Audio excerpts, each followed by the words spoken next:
Okay, so I live in Silicon Valley, and Silicon Valley is a lot like just urban living. You have to be creative with your space in order to accommodate with everything that you want to fit in there. Now, a while ago, I painted this wall because now that we're working from home, I wanted to give my Zoom viewers, whenever I have meetings, just something nice to look at. Before it was a plain wall, so I made this shelf, and I started off by just putting up a couple things up there. But with time, I noticed the shelf got busier and busier with just other little knickknacks that I use a lot. I use this shelf to put stuff that I use a lot. It's like a grab and go shelf. I'm all about efficiency. I just want to grab stuff and go. In fact, I built what I call a gadget wall. I'll link the video up here, where I built this gadget wall storage place where I could put all my camera stuff and I could just easily grab it and go if I need to shoot something. I don't have to go scrambling around in my camera bag or go in the closet or go somewhere else where I carry all my camera gear. I just want something that's conveniently there that I could just grab and do what I need to do. And that's kind of what this shelf is also. It started off with just some of my toys,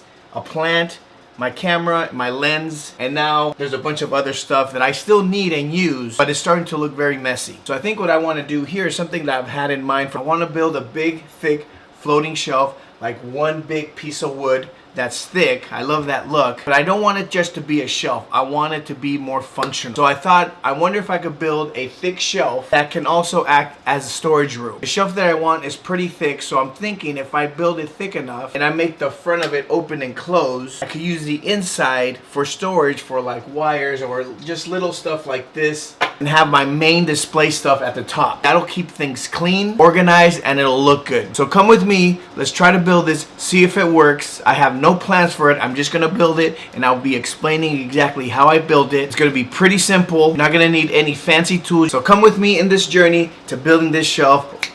Let's get to it. Okay, so to build the floating shelf, I went to my local Home Depot, and I got 4 pre-cut pieces of wood. This one here is 7 inches, and these right here are 5 inches. The 7 inches are going to be for the top and bottom of the shelf. That's the depth it's going to have. The 5 inches is how thick it's going to be. Now these right here are pre-cut already to 6 feet, which is perfect for what I need over there. But depending on whatever size you want, you could just cut it to size. All you have to do is cut all your boards the same size. So once you have all your boards cut, all you're gonna do is nail them together. All right, to start off, what I'm gonna do is I'm just going to nail these together, and then later, once they're all set, I will screw them to make a stronger connection. Now when I nail these together, the way it's gonna work is this is gonna be the bottom, this is gonna be the front, this is gonna be the back. So this goes against the wall. This part right here is going to be the top part. So looking at it from the side, it's going to be like this. Now this right here is where this shelf is going to be unique than others that you see people build, because I want it to act as storage for me for little gadgets. So when I nail it together and screw it, it's going to look like this. This is from the side. And then here, this is going to be where I put little knickknacks like tripods, batteries, cables, that sort of thing. The way it's going to open is, again, this is nailed against the wall, so the shelf goes like this, and you know, I'll put plant here or whatever I want on top for decoration, but inside that's going to be storage. Now the way to get in is this part right here, this front part is going to be able to open like this.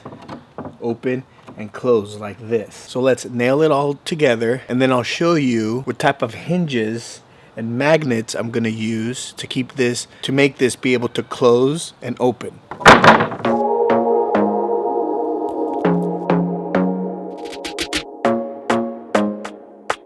So as I was going through my tools, I found these little L brackets here, and I think I'm going to use these to make sure the sides of the shelf are nice and sturdy. That way they don't flop in, and this will also ensure me that they are nice and square. Now these are little 2-inch L brackets that you can find at a hardware store. I believe I paid like $5 for 3 of these. So let's go install these to make that shelf even more sturdy.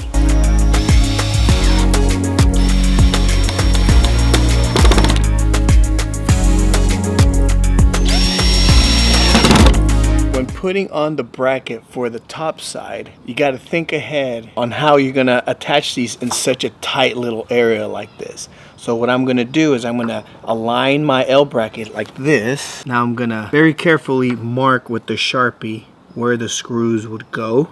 And now I'll just lay it down, get my screws and align them to where I marked the holes.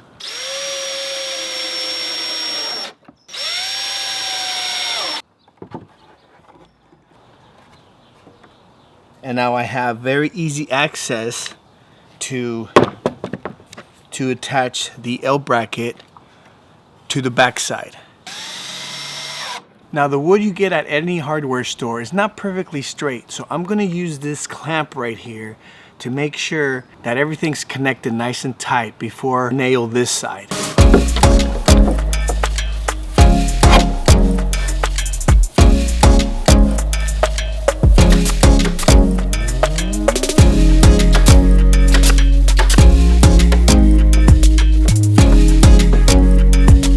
So let's go ahead and measure from this point to this point, and that's going to be our spacer to put in between. I'll probably do like 2 or 3 of them.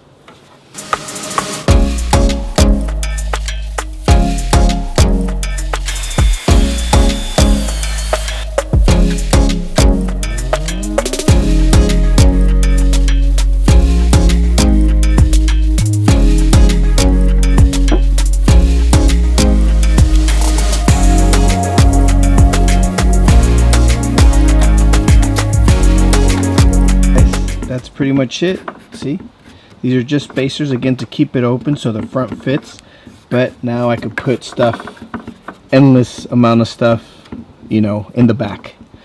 I think what I'm going to do next is I'm going to sand it and then stain it before I put the final door. The reason why I want to do that is because this is the hinge that's going to allow the door to open and close. It's a long one. I've heard people call these piano hinges, but here it says they're called continuous hinge. So it's a really, really long one, and that's gonna fit on the door.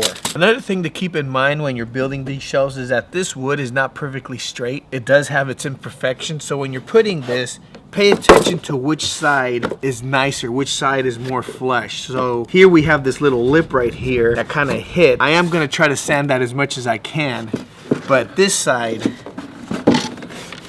is looking a lot better. It's very flushed. So this is a side that I'm gonna have facing up. And this side I'll have facing down. Another thing that I learned while doing this is that it's probably better to sand your pieces of wood and stain them before you start building. Typically I don't do that, but in this case there's very little cutting involved. As you saw, I only made one cut to all the boards to size them, and then I just cut these little guys right here, and that's it. So because there's very little cutting, it would be best to sand everything before you start building, stain it, and then when you put it together, you just touch up the stain parts that need at the end. Because right now the way it is in here, it's going to be very hard for me to sand because my hand doesn't fit. I mean, the wood is pretty smooth, but I still want to give it a little bit of sanding just to get rid of dirt and particles so I can stain it. So I'm going to grab my sander right here, and I'm just going to go through the whole thing. Somehow I'm going to reach inside probably with a hand sander, not with this guy because this is too big. It won't fit in there. And then after that we'll stain it, and then we'll start adding the hardware, and that should be it. So let's get started.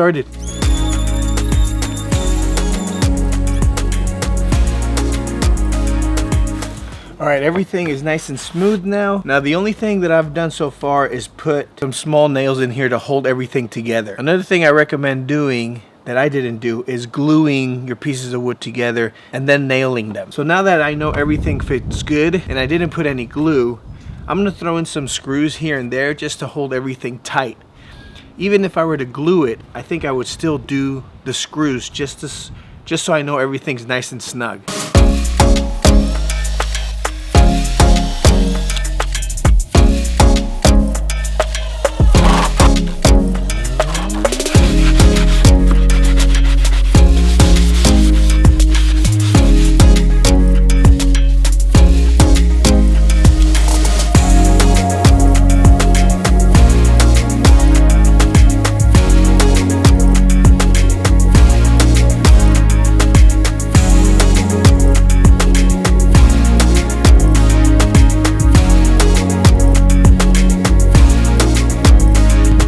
What I'm doing now is I'm staining the front of the of the shelf. I'm pre-staining it because when I put the hardware on, I don't want to worry about going in there with stain and getting the hardware dirty. Even though you're not going to be able to see the hardware, I still want things to be very clean.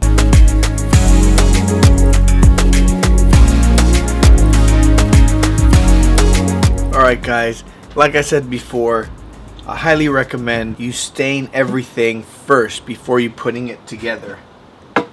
There's not a lot of cuts in this project, so when you put it together, you're going to have just very little touch-up to do, as opposed to staining everything once it's put together. It was a little challenging getting the stain inside and wiping it down. If you have small hands, maybe, but I have pretty large hands, so it was challenging. It wasn't too hard, it just took a while. I got a little messy on my forearm, but we were able to make it happen.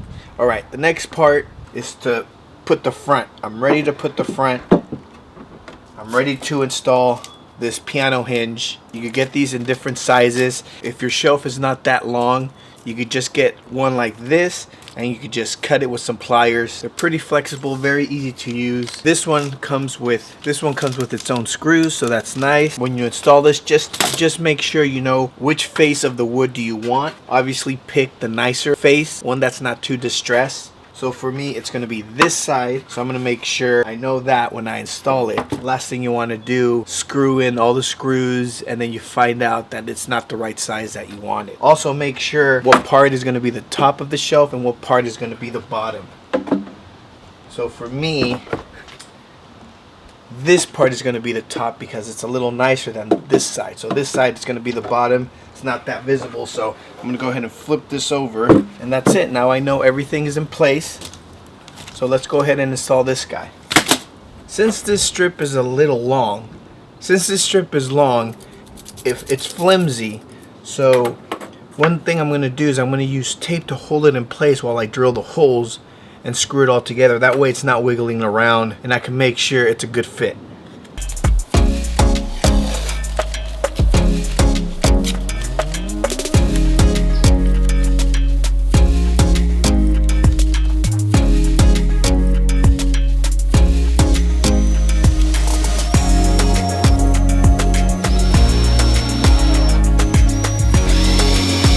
These are the magnets that are going to hold the door closed, and they're very strong. So this part here goes on the door and this part here goes on the other side, so when you close the door it'll hold it shut. Now this is one of those things that I wish I would have pre-planned, because getting my hand in there to drill this on is going to be tough. Let me show you. So this part is supposed to go right here. This is where I imagine it would go, and screwing this, as you can see, it's going to be pretty tough to get in there. So what I'm thinking is, instead of putting it at the top, I'll put it on the side right here, and now I have plenty of room to drill the screw and hold it on tight. So I think I'm going to do this instead.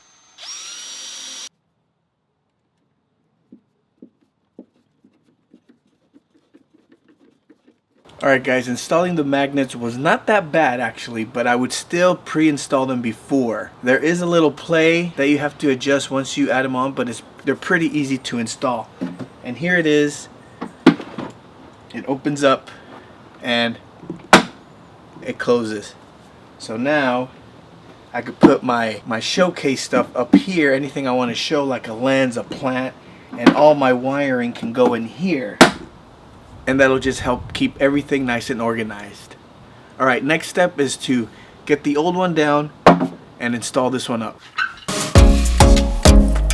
Alright guys, I know that video was a little long, but like I said, I had no plans and I just freestyled the whole way. It's pretty easy, it's really easy. And here it is installed already. I absolutely love it. It was easy to install. All I did to install it is from the inside, I have 2 screws hitting 3 studs of the wall, and the screws are just one on top of the other. That way the shelf can hug the 2x4s nice and tight. But as you can see, it works very well. I have all my main stuff out there that I like to show, and then I have my small gadgets like this in here hidden where the eyes cannot see it. I absolutely love it. The only thing that I would do different now is give it a clear stain so it could be a little shiny. It's a little too matte for me right now, but that could be your choice if you like that or not. All right, guys, thank you for watching. Give this video a like, and if you haven't subscribed, hit that subscribe button. It helps me out a lot. It will motivate me to do more videos. I hope you like this build. It was very easy. And let me know in the comments if I did something wrong, if you suggest something, or if you